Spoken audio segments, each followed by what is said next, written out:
Hello and welcome to another insightful episode of Radiology in a Nutshell. I am your host Ravi Aditya, currently pursuing MSc in Radiology from SGT University. And today we have very special guest with us.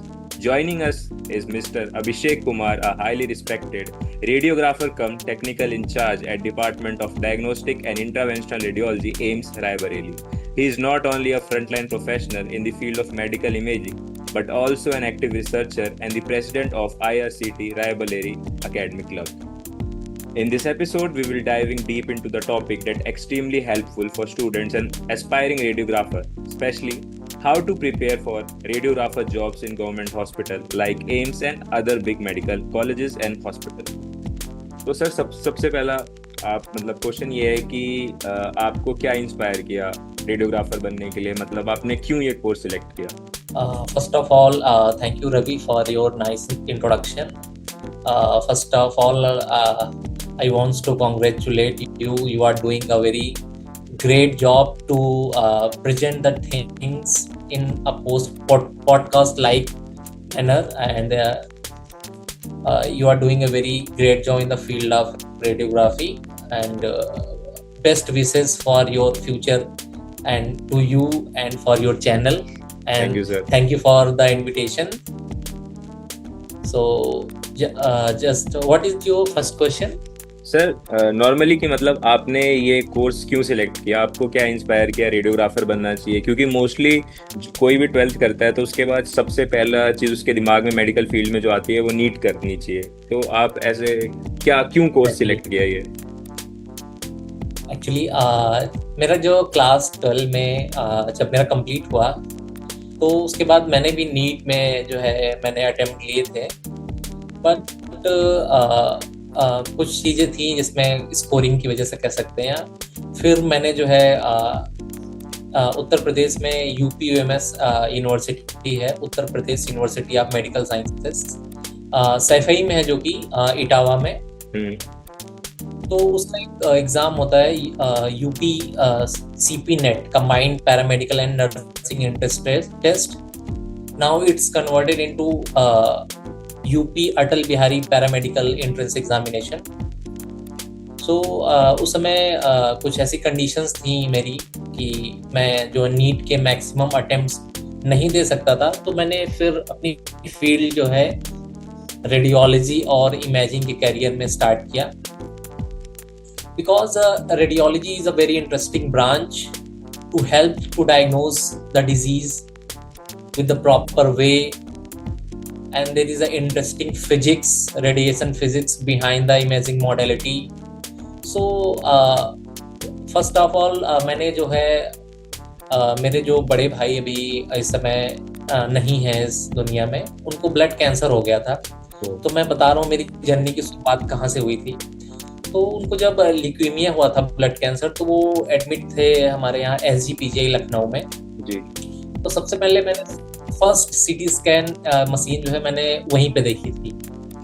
तो मैंने देखा ये बड़ी बड़ी मशीनें, और उस time पे 2007-8 में ये this cross sectional images looks like क्या नई चीज आई है ये मार्केट में।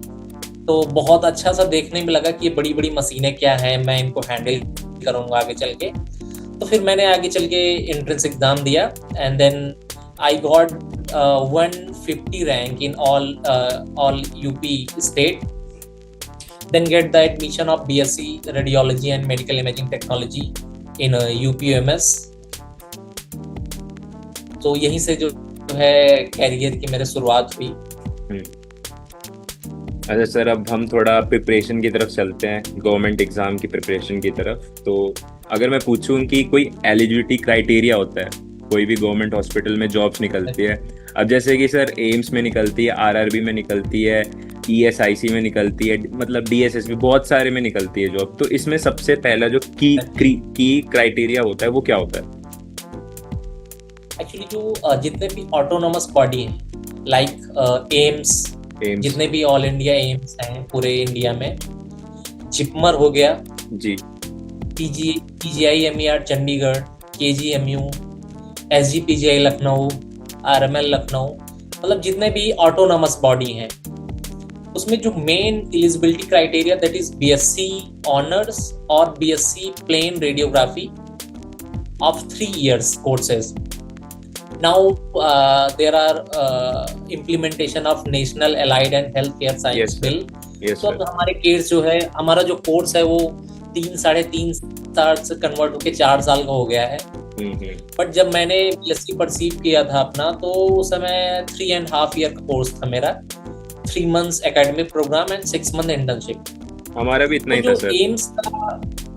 एम्स का जो मेन क्राइटेरिया है, जितने भी ऑटोनॉमस बॉडी हैं, तो स्टूडेंट्स जो है वो बीएससी पास आउट होना चाहिए रेडियोग्राफी में. इट इज ऑनर्स और प्लेन बीएससी. अगर डिप्लोमा की बात करें, जो डिप्लोमा के स्टूडेंट्स हैं, तो उनको डिप्लोमा के साथ 2 years ऑफ एक्सपीरियंस. अच्छा, जो एम्स का बेसिक क्राइटेरिया है. लेकिन सर अब तो डिप्लोमा कैंसिल नहीं हो रहा, मतलब अभी जैसे हमारी काउंसिल आई है तो उसमें डिप्लोमा वाले हैं एलिजिबल इस चीज के लिए, क्योंकि अभी डिप्लोमा वाले एलिजिबल हैं. जब आप कभी भी किसी जैसे लाइक, अब तो गवर्नमेंट ने एक बहुत अच्छा स्टेप लिया है कि they merged ESIC, AIIMS and all the central institute with a common exam that is CRE, common recruitment exam. Yes sir. तो उनके प्रोस्पेक्टस में देखना कि बीएससी की भी एलिजिबिलिटी अभी है और डिप्लोमा की भी है, but in future might be diploma को जो है रिप्लेस करके जो स्टूडेंट्स को हायर स्टडीज के लिए प्रमोट करे गवर्नमेंट. क्योंकि सर अभी मतलब अभी भी बहुत सारी वैकेंसी ऐसे निकल रही है. जैसे मैं बीटीएससी की बात कर रहा हूँ, उसमें डिप्लोमा वालों को और बीएससी वालों को दोनों को इक्विवेलेंट रखा जा रहा है सर, जो चीज़ सर ठीक नहीं है. मतलब वो कि डिप्लोमा वाले हैं बीएससी वाले, सर काफ़ी फर्क आ जाता है उसमें. हाँ, वो है क्योंकि एकेडमिक कैरिकुलम में चेंजेस हैं. BSc is a higher degree than diploma. मैं डिस्क्रिमिनेट नहीं कर रहा हूँ, but is a real fact. और जो डिप्लोमा के एक्चुअली मैं बात करूं, जैसे मैं यूपी से बिलोंग करता हूं, तो यूपी में क्या है कि जो यूपी गवर्नमेंट है वो एक्सरे टेक्नीशियन की पोस्ट निकालती है यूपी में. बट वो लोग बीएससी जो कैंडिडेट्स हैं, जो बीएससी रेडियोग्राफी पास आउट हैं, उनको गवर्नमेंट जो है प्रेफरेंस नहीं देती है. डिप्लोमा की प्रेफरेंस पहले करती है. बट लाइक ESIC, जो आपके ESIC हॉस्पिटल्स हैं, अभी जो CRE एग्जाम के थ्रू जिनकी पोस्ट निकली हुई थी, तो उसमें क्या है कि डिप्लोमा की एलिजिबिलिटी भी है और बैचलर की एलिजिबिलिटी भी है.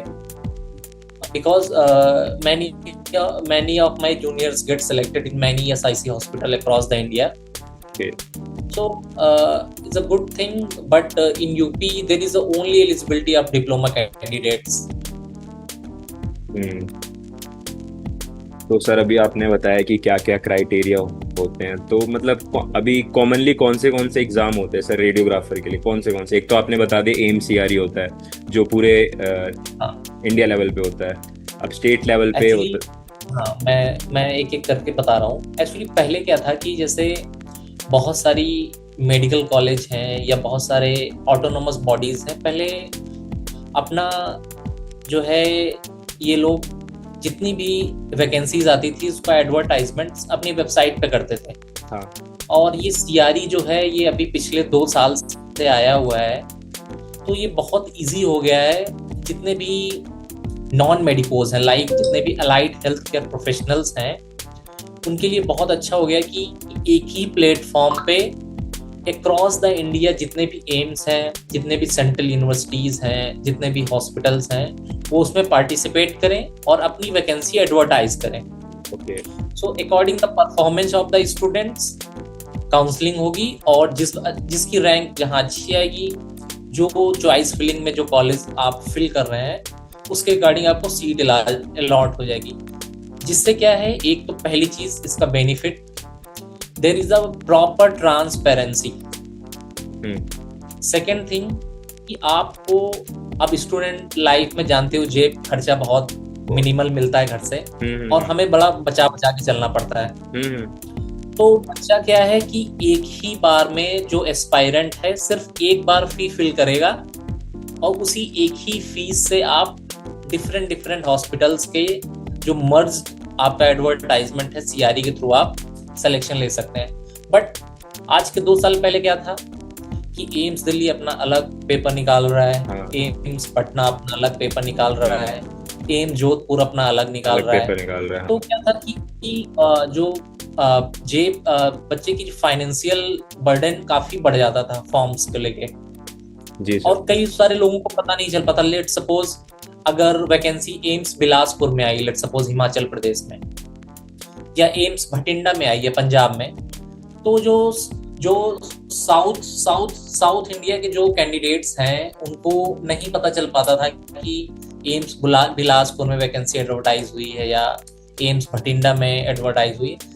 तो क्या होता था कि वहाँ के कैंडिडेट्स जो है वो फॉर्म नहीं फिल कर पाते थे। बट जब सीआरई आया है ये काफी बेनिफिशियल हो गया है हमारे जितने भी एस्पायरेंट्स रेडियोग्राफी के स्टूडेंट्स हैं कि एक ही प्लेटफॉर्म के अंदर हम कंपटीशन दे सकते हैं different universities, different AIIMS and different central government hospitals. अभी तो सर आपने बता दिया कि कौन से एग्जाम होते हैं, कहाँ होते हैं, जैसे सीआरई के बारे में। अब सर कुछ इम्पोर्टेंट सिलेबस कह सकते हैं कि क्या सिलेबस होता है इन सारे एग्जाम्स का, जैसे सीआरई हो गया या किसी भी एग्जाम का जो रेडियोग्राफर के लिए होते हैं उनके क्या सिलेबस होता है उनका? एक्चुअली सिलेबस तो जैसे सिलेबस अपना डिफाइंड है कि जो हम 3-3.5 साल या 4 साल में हम पढ़ते हैं उसका एक डिफाइंड सिलेबस है, उसी से क्वेश्चन पुटअप्स होते हैं। बट सीआरई में क्या है, सीआरई का कभी कभी पैटर्न एग्जाम का चेंज होता है। Like they divide the question into 2 sections, radiography and like general section of general awareness, knowledge, math, aptitude. तो आज की जो फर्स्ट सीआरई जब आया था तो उसमें क्या था कि 60 portion of radiography and 40 portion of like general knowledge and awareness, aptitude all. तो अगर बात करें सिलेबस की तो there is a very well defined syllabus जो आप 3 साल में कवर करते हैं। Anatomy, physiology, basic anatomy, basic physiology, radiation physics, advance modalities like CT, MR, USG, mammography, radiation protection, radiological procedures, radiation positioning. तो आप जितना 3 साल का आपका सिलेबस है, जितना भी बीएससी रेडियोग्राफी का, उतना सिलेबस डिफाइंड है। मेरे हिसाब से जितना कंसाइज सिलेबस आप पढ़ेंगे उतना सिलेक्शन के चांसेस उतना ही अच्छा होता जाता है।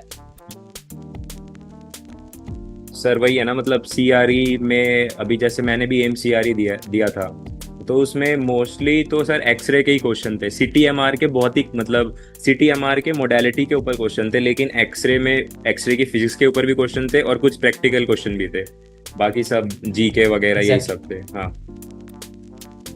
अब ट्रेंड ये शुरू हो रहा है कि सीआरई में जो क्वेश्चंस मेनली जो अब एग्जामिनर सेट करते हैं, हाँ, कि क्लिनिकल क्वेश्चंस काफी सेट करते हैं अब। हाँ, clinical questions from MR, CT, protocol based questions, yes sir, like angiography based different, CT angiography, brain angiography, pulmonary angio, triple phase CT, और then MR angio, MR diffusion, MR perfusion. So जो है clinical scenario जो है paper में implementation हो रहा है। Okay. तो सर ये सब करने के लिए कोई स्पेसिफिक बुक्स भी आती हैं अगर किसी को बुक्स लेनी हो? क्योंकि हम लोग अपने कोर्स का तो कर लेंगे, लेकिन बाई चांस जो ज़्यादा फंस सकते हैं हम लोग, वो जो 40% हमारा है रीजनिंग वगैरह ये सब, तो इसके लिए कोई स्पेसिफिक बुक आती है जो पर्टिकुलर रेडियोग्राफर्स के लिए होती है कि नहीं मिलती कि होती है? नहीं, मैं अगर बुक्स की बात करूं अगर 1 by 1, सो बेस्ट बुक अगर मैं मानता हूं किसी अपनी रेडियोग्राफी की फील्ड में for radiation physics, so Christiansen की बुक आती है। हाँ, काफी लोग अवेयर होंगे इस नाम से, क्रिश्चियनसन। जी सर। क्रिश्चियनसन की बुक अगर जो स्टूडेंट अच्छे से पूरी कवर किया है जी, तो उसका कोई क्वेश्चन फंसेगा नहीं। And the second book is for the different modalities and radiation physics is Bushong। बुशोंग, हाँ, बुशोंग आप लोगों ने पढ़ा होगा बुशोंग की बुक। Yes sir. अगर हम ये दो दो बुक सफिशिएंट हम कवर करते हैं तो मेजर पोर्शन हमारा रेडियोग्राफी का, रेडिएशन प्रोटेक्शन का, फिजिक्स का कंप्लीट हो जाता है, including CR, DR, mammography, screen film radiography, dark room radiography. और बात करें अगर एमआरआई की, तो जो हमारे न्यू बिगिनर्स स्टूडेंट्स हैं, लाइक जो बीएससी में एडमिशन लिए हैं, तो उनके लिए सफिशिएंट है MRI made easy. MRI made easy. But like you are pursuing your masters from SGT, तो आपके लिए मैं एमआरआई के लिए प्रेफर करूंगा the text book of MRI practice, that is Catherine. Yes sir, exactly. अगर आप पोस्ट ग्रेजुएट के स्टूडेंट हो तो आपके फंडे ज्यादा क्लियर होने चाहिए if you compare with your bachelor programme. तो कैथरीन की बुक मैं प्रेफर करूंगा फॉर एमआर फिजिक्स। ओके। और फॉर क्लिनिकल सिनेरियो अगर हम बात करें, क्लिनिकल की बुक है अगर एमआर क्लिनिकल या सिटी क्लिनिकल के लिए, तो उसके लिए आपके हैंड्स ऑन ट्रेनिंग, दूसरा आपकी प्रैक्टिकल अप्रोच कितनी है उस प्रोटोकॉल को लेके, and then your cross sectional anatomy.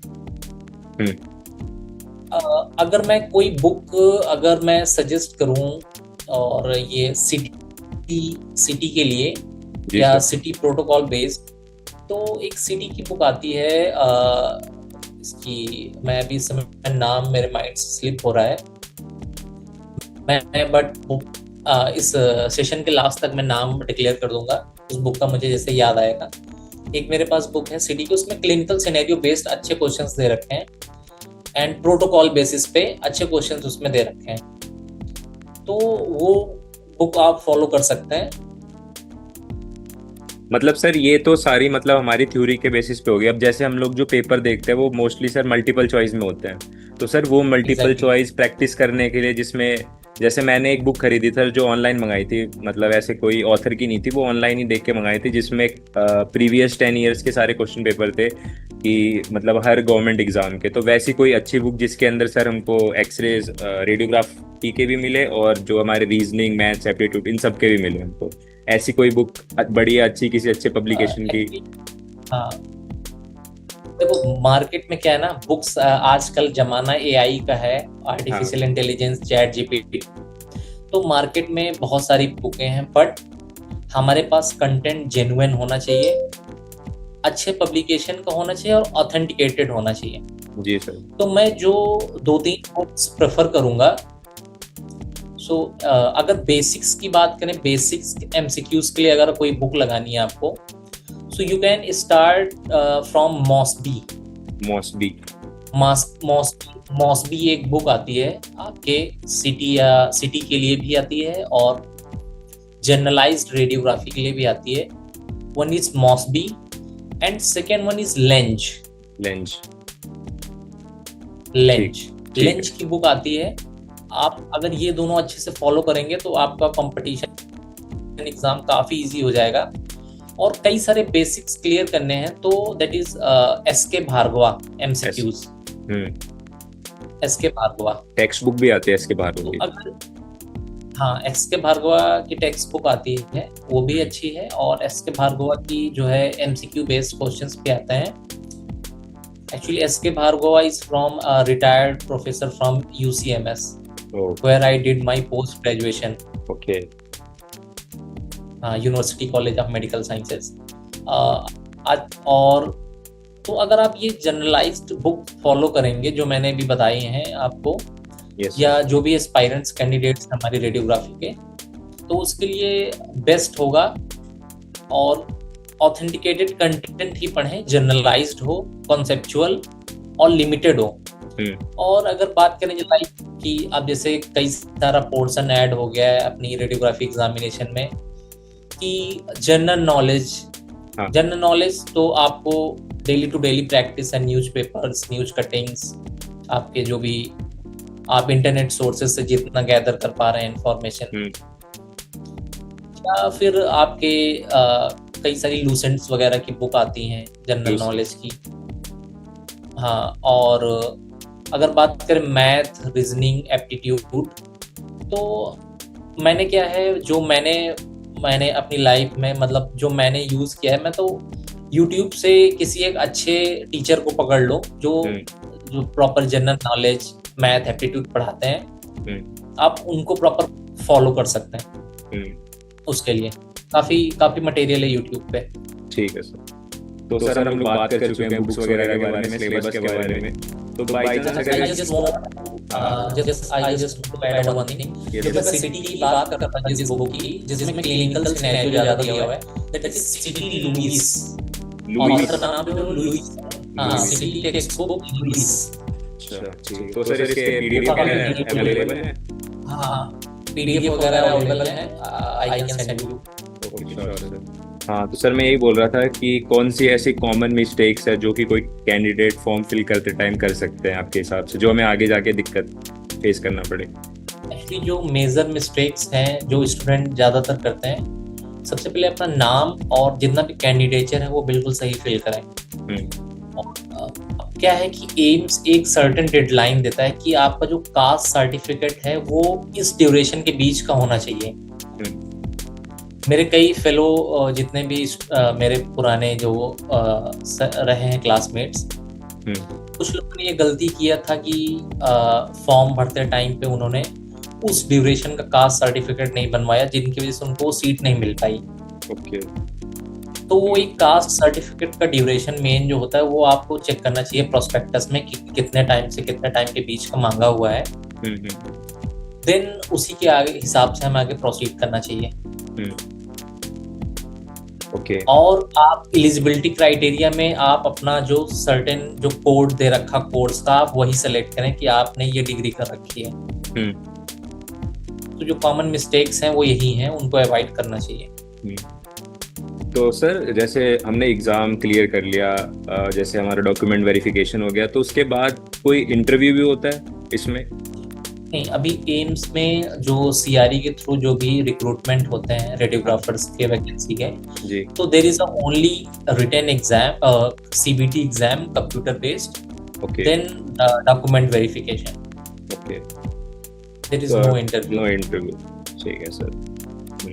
तो अभी सर थोड़ा वहाँ हॉस्पिटल का वर्क इन्वायरमेंट इनसाइड के बारे में बात करते हैं। तो अगर किसी भी गवर्नमेंट जॉब में हमारा सिलेक्शन होता है तो इनिशियल सैलरी क्या होती है और जॉब रोल क्या होता है? कोई नया रेडियोग्राफर आता है तो उसको क्या पोजीशन दी जाती है ऐसे इंस्टीट्यूट में? I am working in like AIIMS, so मैं एम्स का डिस्कस करता हूँ। तो इसे एम्स में जब आपकी एंट्री होती है, जैसे ही आपका सिलेक्शन होता है, तो आपका जो सैलरी स्ट्रक्चर होता है that is 4200 grade pay, 4200 according to the 7 CPC। 7 CPC के अकॉर्डिंग आपकी जो है 4200 ग्रेड पे होगा। इसमें आपकी ग्रॉस सैलरी अप्रॉक्स 75,000 to 80,000 के आसपास बनती है, जिसमें से डिफरेंट अलाउंस हमें प्रोवाइड कराए जाते हैं बाय गवर्नमेंट। बेसिक पे के साथ DA, house rent allowance, yes sir, dress allowance, DA on DA, hospital patient care allowance, NPS that is provided by the government. So the gross salary structure is depend on the city where you are working. Like in Delhi there is a 30% HRA of the basic salary, house rent allowance. Like I am working in AIIMS Raebareli, and those who are working in AIIMS Delhi, so there is around 7,000 to 8,000 different, जो आपका 7 से 8,000 रुपए का difference आएगा salary का। अच्छा, because of HRA। तो मेरी जो बेसिक सैलरी यहाँ पे बनती है that is gross salary of 75,000 per month. तो सर सिलेक्शन के बाद, ज्वाइनिंग के बाद कोई ट्रेनिंग वगैरह भी दी जाती है कि डायरेक्ट आप काम करो मशीनों पे? कोई ट्रेनिंग दी जाती है? डायरेक्ट आपका फर्स्ट 1 हफ्ते का ओरिएंटेशन प्रोग्राम होता है, that is varied in different universities according to their rules. तो आप जो है जैसे ही जाएंगे तो आपकी सर्टेन मॉडलिटी में पोस्टिंग लगेगी, तो आप जो है उसके बाद रोटेशन में आ जाएंगे कि इस मंथ सिटी में, मैं अपने एम्स का बता रहा हूँ, हमारे यहाँ क्लिनिकल पोस्टिंग कैसे लगती है, क्योंकि डिफरेंट यूनिवर्सिटी डिफरेंट एम्स का डिफरेंट वर्क कल्चर है। हाँ। लाइक मैं एम्स रायबली में हूँ जैसे, तो यहाँ पे हम क्या करते हैं कि 1 महीना हमारी एमआरआई में पोस्टिंग लगी, देन 1 महीना सीटी, 1 महीना एक्सरे, 1 महीना डेक्साई स्कैन, डीआर, तो ऐसे कैसे करके रोटेशन होता रहता है। तो सर बाई चांस अगर किसी ने ज्वाइन किया एज अ रेडियोग्राफर और उसको काम नहीं आता, फिर क्या होगा? कोई इशू नहीं है, आपके पास यहाँ पे सीनियर जो टेक्नोलॉजिस्ट हैं आप उनसे हाँ। गेन करिए, कोई इशू नहीं है। आप फ्रेशर, क्योंकि अपनी फील्ड में एक्सपीरियंस अभी कई जगह पे मैंडेटरी नहीं है, कई जगह पे मैंडेटरी है, तो धीरे धीरे काम आ जाता है। And there is a one quotation that every expert once always a beginner. Yes, ये बात तो बड़ी। ऐसे क्या डिफरेंस होता है गवर्नमेंट और प्राइवेट सेक्टर दोनों में? वर्क कल्चर का क्या डिफरेंस होता है आपके हिसाब से, अगर आपने प्राइवेट सेक्टर में कभी काम किया हो या इंटर्नशिप तो करी होगी, कि वो भी गवर्नमेंट सेक्टर में? इंटर्नशिप गवर्नमेंट से actually, Saifai super speciality hospital खुद में से है वो। अच्छा। तो जो मेजॉरिटी जो डिफरेंस मैं बता रहा हूँ वो मतलब कई सारी चीज़ों को हो सकता है, अगर आप गवर्नमेंट सेटअप पे काम कर रहे हैं या प्राइवेट सेटअप पे। तो जो मेजर बेनिफिट्स और डिफरेंस हैं गवर्नमेंट सेटअप के, तो पहली चीज है कि you are working in a very high and prestigious hospital of India like AIIMS. First benefit is of tag. Second benefit कि एडवांस मॉडलिटीज अवेलेबल होंगी एम्स के अंदर। Third benefit is you can collaborate with the higher medical professionals for the research and anything. Okay. Fourth process is there is a certain working hours, proper availing of leaves, earn leaves, CL, HPL, medical leaves, etc. etc. Proper promotion criteria, regular increments of salary, okay, regular increment of DA and different allowances as governed by the government of India, and proper hierarchy, and proper and justified workload, okay, and proper morning shift, evening shift, night shift, general shift. There is no discrimination on the behalf of duty hours and leaves. So there are majority of benefits of government sector. Okay sir, ये सारी बातें तो हो गई। अब final की कौन से ऐसे कॉमन मिस्टेक है किसी कैंडिडेट को अवॉइड करने चाहिए गवर्नमेंट एग्जाम की तैयारी करते समय आपके अकॉर्डिंग? एक्चुअली जो बहुत सारी कॉमन मिस्टेक्स जो है स्टूडेंट्स जो मेनली ज़्यादातर वो करते हैं कि जो एग्ज़ाम का पैटर्न है और सिलेबस उसको नेग्लेक्ट करते हैं। तो first is a common mistake is neglecting the syllabus and exam pattern, and second mistake is lack of consistency in the preparation. तो ये जो कॉमन मिस्टेक हैं, और बहुत सारी मिस्टेक हैं like overlooking of practical knowledge.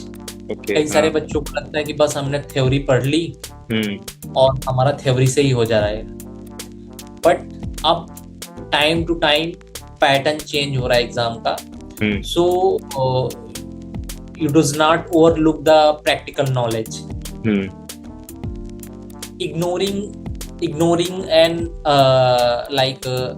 their mental health, physical health, उसको भी इग्नोर नहीं करना है। Understanding of general knowledge and current affairs, उसका भी हमें, क्योंकि अब एग्जाम में वो प्रॉपर ऐड हो गया, तो हमें अंडरस्टैंडिंग है कि हमें प्रॉपर जनरल अवेयरनेस रखनी चाहिए कि क्या हो रहा है जी, ठीक है।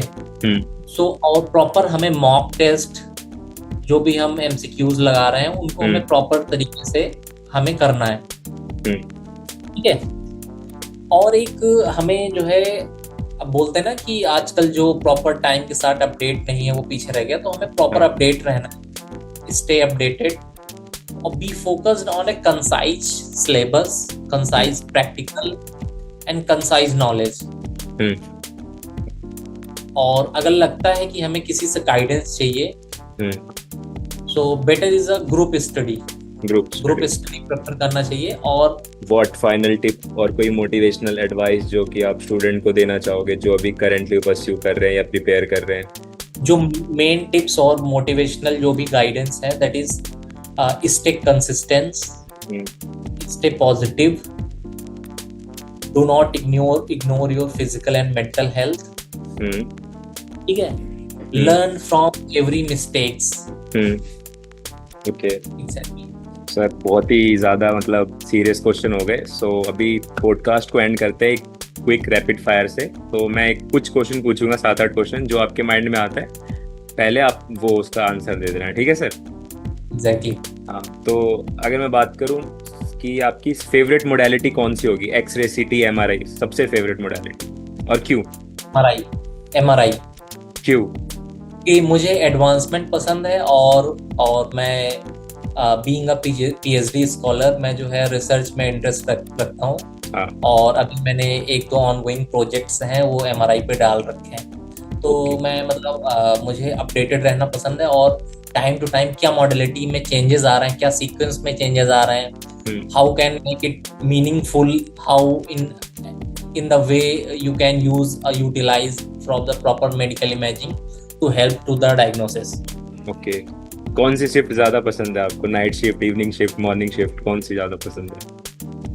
अगर कंफर्टेबल की बात करें, कंफर्ट की, तो the best shift is general from 9 to 5। 9 to 5 but comfortable. मेरे हिसाब से रोटेशन होना चाहिए। अगर किसी बंदे की हमेशा नाइट लगेगी, वो भी फर्स्ट एड हो जाएगा और उसकी भी स्लीपिंग साइकिल बिगड़ जाएगी। तो हमेशा प्रॉपर रोटेशन होना चाहिए morning, evening, night and general shift का। बट मेरी जो फेवरेट अगर शिफ्ट की बात करूं तो जनरल शिफ्ट, 9 to 5। अच्छा, तो any one thing you liked about AIIMS, मतलब वैसे तो बहुत सारी चीजें, लेकिन एक चीज जो सबसे ज्यादा पसंद है एम्स के रिगार्डिंग?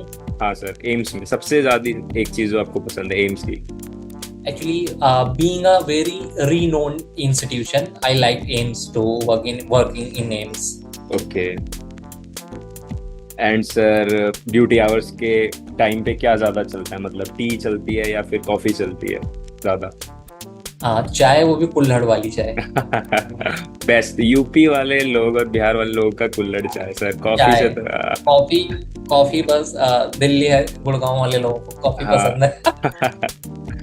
और सर कोई एक ऐसा रेडियोलॉजी का टॉपिक जिसको आप सबसे ज्यादा बोरिंग फाइंड आउट करते हैं, ये बहुत ज्यादा ही बोरिंग है, सबसे ज्यादा? Dark room. अरे सर, डार्क रूम मतलब सर अभी डार्क रूम कहीं है भी नहीं, लेकिन तब भी बीएससी के हर एक स्टूडेंट को पढ़ना पड़ता है। बीएससी में क्या, एमएससी में पढ़ना पड़ता है बीएस पूरा डार्क रूम, ये बात रूम पूरा। एंड सर अगर आप रेडियोग्राफर नहीं होते तो क्या होते? ऐसा कुछ सोचा है आपने सेकंड करियर की? आपने ये सोचा था कि रेडियोग्राफर ही बनना है मुझे और कुछ नहीं बनना? एक्चुअली मैं अगर बताऊं, जैसे आपकी ये एक्सरे की जो डिस्कवरी थी वो बाई चांस हुई थी। तो मैंने भी ऐसे अपना करियर जो है बाई चांस ही परसीव किया। हाँ। और उसमें मैं धीरे धीरे आगे सेटल होता गया। अगर मैं रेडियोग्राफर ना होता तो 100% मेरे घर वाले जो है मुझे प्राइवेट एमबीबीएस की तरफ भेज रहे थे आगे, बट मैंने ही मना किया। तो मैंने अपना करियर फिर इसी में शुरू रखा आगे, क्योंकि मुझे जो है पसंद था कि मैं मतलब प्रेस्टिजियस यूनिवर्सिटीज में पढ़ना मेरा ड्रीम था जी। और luckily I get selected in UCMS, that is centralised medical college of Delhi university. Yes sir. तो मेरा वो ड्रीम पूरा हुआ। तो अगर रेडियोग्राफर ना होता तो मोस्ट लाइकली मैं मतलब मेडिको में जाता 100%, और वो मैंने भी रिफ्यूज किया, बाकी मेरे घर वाले एग्री कर रहे थे। अच्छा सर, एक लास्ट पर्सनल क्वेश्चन मेरा कि अभी इसके बाद क्या, मतलब अभी आपको यही चीज़ कंटिन्यू करनी है कि आपने आगे का भी कुछ सोचा है कि मुझे अपना करियर चेंज करना है? कि यही मैंने कंटिन्यू आगे करना के लिए सोचा because I love academic activities. है? यस सर, तो मेरा सेम। फ्यूचर में यही है कि मैंने जो एमएससी पास आउट किया है, बिकॉज यूसीएमएस से एमएससी पास करना is not a easy thing, बहुत सप्ली आती है वहाँ पे। तो मैं यूटिलाइज करना चाहूंगा कि जो भी मेरी भगवान की दया से जो भी छोटी मोटी स्ट्रेंथ है, जितना मैं लोगों को दे सकूं, तो मैं एकेडमिक एक्टिविटीज में इन्वॉल्व हूं। तो मैं आगे किसी भी गवर्नमेंट इंस्टीट्यूशन में एज ए फैकल्टी काम करना चाहूंगा आगे। ओके। तो यही मेरा जो है एक आगे का सपना भी अधूरा है जो रह गया है। Okay sir, that's all for today session. बहुत बढ़िया लगा। पहले तो थैंक यू सर, आप आए यहाँ पे सेशन के लिए, एग्री किए। तो मेरे को तो अच्छा लगा, आपको कैसा लगा एक्सपीरियंस से? मुझे भी काफी अच्छा लगा कि एक तुमने एक अच्छा इनिशिएटिव लिया कि लोगों को अवेयर करना विद द लाइक ना, डिजिटल का जमाना है तो हम डिजिटल तरीके से डील करेंगे। Yes sir, yes sir. तो मतलब ये अब कुछ नहीं, जो छोटे मोटे इंसाइट्स रहे हमारे इस सेशन के, जी सर। तो वो लोगों को दिए जा सकते हैं with the help of this video. Yes sir, sure.